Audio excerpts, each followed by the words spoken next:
नमस्कार दोस्तों।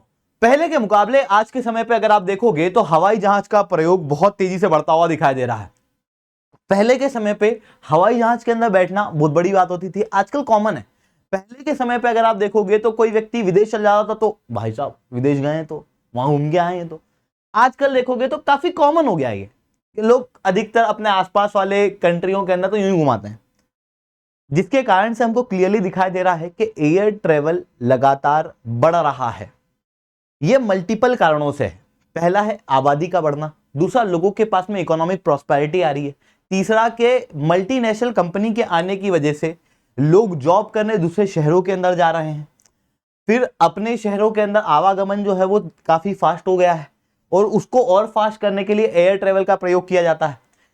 Multinational companies भी बेनिफिट प्रोवाइड करती हैं अगर आप हवा से ट्रेवल करो, या फिर कुछ सैलरी में से एक भाग कट जाता है कि अगर आप हवा से ट्रेवल करो तो उसके अंदर आपकी फ्लाइट वगैरह की टिकट वो करा देते हैं, जिसके कारण से लगातार एयर ट्रेवल की डिमांड बढ़ती हुई दिखाई दे रही है। हालांकि यहाँ पे गवर्नमेंट का भी एक इंपॉर्टेंट रोल है। जैसे भारत के अंदर आपको उड़ान स्कीम देखने को मिलेगी, उड़े देश का आम नागरिक, उसी तरीके से दूसरे देशों के अंदर भी फ्लाइट का प्रयोग करने के लिए सरकारों के द्वारा अलग अलग स्कीमें दी जाती हैं, जिसके कारण से लगातार सिविल एविएशन सेक्टर के अंदर ग्रोथ देखने को मिल रही है। पर आप एक बात समझना कि अगर सिविल एविएशन सेक्टर के अंदर ग्रोथ हो रही है, लोग ज्यादा हवाई जहाज के अंदर जा रहे हैं, ऐसी कंडीशन में हवाई जहाज की डिमांड बढ़ेगी, ज्यादा हवाई जहाज की आवश्यकता पूरे विश्व के अंदर लग रही है। बट इस डिमांड को मीट करने के लिए सप्लाई जो है वो कम है। आप इस डाटा के अंदर देख सकते हो, पूरे विश्व के अंदर देखने को मिल रहा है, चाहे वो मीडियम हो, चाहे वो स्मॉल हो, चाहे वो लार्ज स्केल कमर्शियल एयरक्राफ्ट हो, उन सब की डिमांड भारी मात्रा में है पूरे वर्ल्ड में। बट इस डिमांड को फुलफिल करने के लिए जो सप्लाई होती है वो सप्लाई की कमी यहां पर देखने को मिल रही है। क्यों ऐसा हो रहा है? विश्व के अंदर ये जो एयरक्राफ्ट बनते हैं, इनको बनाने के लिए दो मेजर कंपनी है जिन्होंने पूरे मार्केट को डोमिनेट किया हुआ है। एक है एयरबस और दूसरी है बोइंग। इसके अलावा दूसरी भी कंपनी है, बाकी उनका मार्केट शेयर बहुत कम है। आप यहां पर क्लियरली देख सकते हो बोइंग जो कि यूएस बेस्ड कंपनी है, उसका मार्केट शेयर कितना ज्यादा है। बट अभी इस बोइंग कंपनी के अंदर क्राइसिस देखने को मिल रहा है। क्या क्राइसिस देखने को मिल रहा है? एक्चुअल में हो ये रहा है कि ऑर्डर बहुत ज्यादा प्लेस हो रहा है क्योंकि डिमांड ज्यादा है। ऑर्डर ज्यादा लेने की वजह से इतनी मेन फोर्स नहीं है कि इतनी तेज एयरक्राफ्ट बन पाए। ऐसी कंडीशन में जल्दी एयरक्राफ्ट सप्लाई नहीं हो पा रहे हैं और जल्दी करने के चक्कर में फिर अच्छी क्वालिटी नहीं बन पा रही है, जिसके कारण से मिड एयर क्रैशेस देखने को मिल रहे हैं। 2018-19 के अंदर इसी तरीके के मिड एयर क्रैशेस की वजह से 346 लोगों की डेथ होती हुई दिखाई दी थी। इवन कार्गो फ्लाइट वगैरह के अंदर भी ऐसे इशू आते हुए दिखाई दे रहे हैं। लोग अब बोइंग के ऊपर ज्यादा भरोसा नहीं कर रहे हैं। इवन बोइंग के अंदर जो सीईओ हैं उन्होंने भी अपने आप को स्टेप डाउन कर लिया, मतलब उन्होंने भी बोइंग कंपनी को छोड़ दिया। ये दिखाता है कि बोइंग कंपनी के अंदर क्लियरली क्राइसिस आता हुआ दिखाई दे रहा है और जो ऑर्डर इसके पास में आए थे उन ऑर्डर को ये प्रॉपर रूप से समय पे फुलफिल नहीं कर पा रही है। ऐसी कंडीशन में भारत के पास में एक बहुत अच्छा मौका है जो ग्लोबल लेवल पे एयरक्राफ्ट के अंदर शॉर्टेज हो रही है उसको फुलफिल करने का। और इवन पूरे विश्व के अंदर यह काम केवल भारत ही कर सकता है। कैसे कर सकता है उसे मैं शुभेंद्र चौहान इस सेशन के अंदर डिटेल में डिस्कस करूंगा। बट उसके पहले आप लोग मेरे साथ में SRC10 टेलीग्राम ग्रुप के ऊपर जुड़ सकते हो। मेरे क्लास की अपडेट पीपीटी पीडीएफ सब कुछ आपको मिल जाएगी। अगर आप लोग को यूपीएससी सीएससी की तैयारी करना है, इंडिया के टॉप एजुकेटर से ऑफलाइन क्लासेस के अंदर पढ़ना है, तो आप बिल्कुल से अनअकैडमी के अंदर जुड़ सकते हो। अनअकैडमी अब केवल ऑनलाइन नहीं रहा है बल्कि अनअकैडमी अब ऑफलाइन भी आ चुका है। दिल्ली के करोलबाग मुखर्जी नगर के अंदर, प्रयागराज की सिविल लाइंस के अंदर ऑलरेडी हमारे सेंटर जो है वो खोले जा चुके हैं, तो आप बिल्कुल से हमारे सेंटर को विजिट कर सकते हो। चलिए दोस्तों, अब समझने का प्रयास करते हैं यहाँ पे हुआ क्या है। देखो, सबसे पहले ये बात करते हैं कि कौन कौन सी कंपनियां मार्केट में और हैं जो बोइंग एयरबस के अलावा अल्टरनेटिव के अंदर है। तो हमको समझ में आएगा कि यार ये जो अल्टरनेटिव है ये अल्टरनेटिव है भी या नहीं, और हकीकत में अल्टरनेटिव क्या हो सकता है। अल्टरनेटिव के रूप में अगर हम लोग देखें बोइंग और एयरबस के अलावा, तो चाइना की commercial aircraft corporation of China है, जिसे हम कोमैक कहते हैं। इसने अपना C919 करके एयरक्राफ्ट बनाया है। 2008 के अंदर इसका प्लान शुरू हुआ था और 2017 के अंदर ये एयरक्राफ्ट बन के तैयार हुआ था और शुरुआत में इसका पायलट टेस्ट 2017 में किया गया था और मई 2023 के अंदर इसको फ्लाइट के अंदर यूज करना शुरू कर दिया था। ये एयरक्राफ्ट हो सकता है जो बोइंग को रिप्लेस करे, बट ये जो एयरक्राफ्ट है यूनाइटेड स्टेट द्वारा इसके ऊपर इंटेलेक्चुअल प्रॉपर्टी के कंसर्न दर्शाए गए हैं। यूनाइटेड स्टेट का कहना यह है कि इस तरीके का एयरक्राफ्ट बोइंग ने बनाया था, उनको कॉपी करा है। वही चाइना वाला मटेरियल रिबॉक की जगह रिबुक बनाने वाली काम, वैसी चीज देखने को मिल रही है। वहीं दुनिया जो है वो चाइना के ऊपर अपनी डिपेंडेंसी नहीं रखना चाहती, क्योंकि कोविड के बाद में समझ में आ चुका है कि चाइना के ऊपर डिपेंडेंसी खराब है। इवन जो कंट्रियां हैं, अधिकतर देशों को अभी आप देखोगे तो उनके चाइना के साथ में डिस्प्यूट देखने को मिल रहा है, चाहे आप साउथ चाइना सी के अंदर देख लो, चाहे आप यूनाइटेड स्टेट्स के अंदर देख लो। ऐसी कंडीशन में ना वेस्टर्न कंट्री चाहती है, ना ही साउथ एशियन कंट्री, ना ही साउथ चाइना सी की कंट्री, ना ही रशिया चाहता है कि चाइना जो है वो एयरक्राफ्ट के मार्केट को होल्ड करे।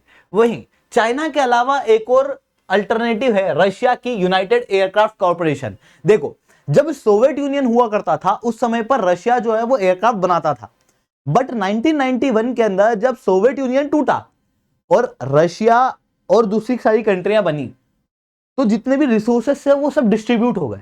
ऐसी कंडीशन में जो एयरक्राफ्ट की मैन्युफैक्चरिंग है वो लगभग रुक सी गई थी।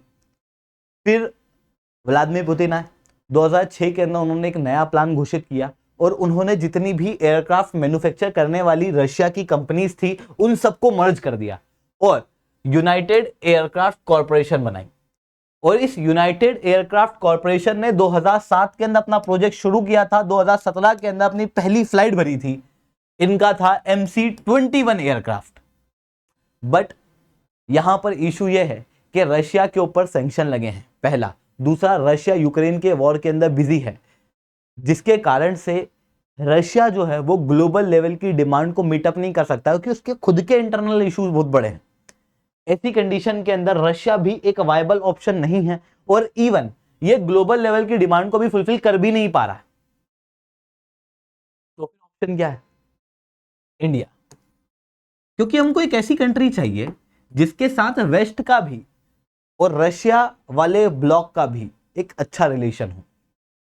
भारत ने वेस्टर्न कंट्रियों के साथ में ऑलरेडी एयरक्राफ्ट के लिए पार्टनरशिप की हुई है, चाहे आप MQ-9 भी ले लो जो कि यूएस से लिया गया, चाहे आप राफेल ले लो जो फ्रांस से लिया गया, या आप ब्रह्मोस को देख लो, सुखोई MKI को देख लो। हर चीज आप देखोगे तो रशिया और यूएस इन दोनों पे से हम लोगों ने कोलैबोरेशन जो है वो किए हुए हैं। ऐसी कंडीशन में यहां पर क्लियरली दिखाई देता है कि भारत एक वायबल ऑप्शन हो सकता है। वहीं जो चाइना है उसके ऊपर डिपेंडेंसी यूएस और दूसरी वेस्टर्न कंट्री नहीं चाहती, पर भारत के साथ में वो जॉइंट वेंचर क्रिएट करने में उनको कोई भी दिक्कत नहीं है, क्योंकि उन्होंने साथ में मिलकर डिफेंस के इक्विपमेंट बनाए। इवन यूएस ने भारत को मेजर डिफेंस पार्टनर घोषित किया हुआ है और रशिया के तो हम बेहतरीन पार्टनर है ही सही। ऐसी कंडीशन में भारत एक वायबल ऑप्शन हो सकता है। पर अब आप कहोगे कि सर एक बात आप सोचो कि चाइना ने, रशिया ने, इन्होंने अपने प्रोजेक्ट 2007-8 में शुरू किए थे और इनका एयरक्राफ्ट मार्केट में आते आते 2017 हो गया था, लगभग 10 साल लग गए थे। अगर भारत अभी अपना प्रोजेक्ट शुरू करता है, क्योंकि ऑलरेडी हम लोगों ने अपने प्रोजेक्ट जो है वो शुरू कर दिए हैं, जैसे महिंद्रा और इमरेर, ये कंपनियों ने आपस में ज्वाइंट वेंचर की है। इमरेर जो है वो ब्राजील की कंपनी है, इन दोनों ने आपस में ज्वाइंट वेंचर किया है ताकि मीडियम साइज का एयरक्राफ्ट जो है वो कमर्शियल लेवल पे बनाया जा सके। पर अगर ये अभी बनाना शुरू कर रहे हैं तो अगर हम रशिया और चाइना को देखें तो उनको 10 साल लग गए, तो भारत को भी फिर 10 साल लग जाएंगे लगभग। तो फिर हम कैसे कह रहे हैं कि भारत जो है वो अभी एक वायबल ऑप्शन हो सकता है? देखो, रशिया और चाइना ने जिस समय पे एयरक्राफ्ट को बनाने का प्रोग्राम शुरू किया था उस समय पर कंप्यूटिंग टेक्निक कमजोर थी, उस समय पे आर्टिफिशियल इंटेलिजेंस वगैरह आया नहीं था। बट अब क्या हो चुका है, कंप्यूटिंग टेक्निक्स फास्ट हो चुकी है, artificial intelligence, machine learning, 3D printing, इन सारी चीजों के जरिए वो जो एयरक्राफ्ट बनाना है उसकी प्रोसेस काफी फास्ट हो चुकी है। जो 10 साल मान रहे हैं वो 10 साल आधे से भी कम है, मतलब 5 साल से भी कम समय के अंदर भारत जो है वो खुद का एयरक्राफ्ट बना सकता है। दूसरा, भारत के पास में एक वाइड टैलेंट पूल है, कई सारे स्टूडेंट एरोनॉटिक्स के अंदर इंजीनियरिंग कर रहे हैं। एक बड़ी आबादी भारत के अंदर युद्ध आबादी है जिसके अंदर भी इंजीनियर ज्यादा देखने को मिलेंगे। ऐसी कंडीशन में भी क्लियरली दिखाई देता है कि भारत जो है वो एयरक्राफ्ट के अंदर इंपॉर्टेंट रोल प्ले करेगा, इवन जो करता हुआ दिखाई भी दे रहा है, क्योंकि कई सारे प्रोग्राम वगैरह ऑलरेडी शुरू किए जा चुके हैं।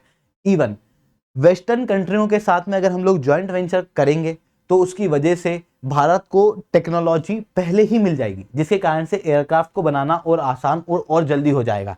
वेस्टर्न कंट्री वगैरह चाइना को मार्केट को होल्ड करने नहीं देना चाहती, इस कारण से भारत के साथ में जॉइंट वेंचर करने में उनको कोई भी दिक्कत नहीं होगी।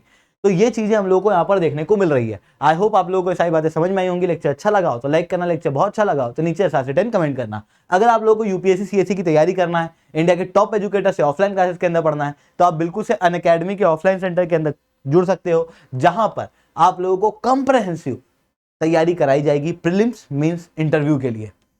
इसके अलावा अगर आपको देखना है कि हमारे सेंटर्स में आपको क्या क्या बेनिफिट मिलेंगे, तो इस वीडियो को एंड तक देखना।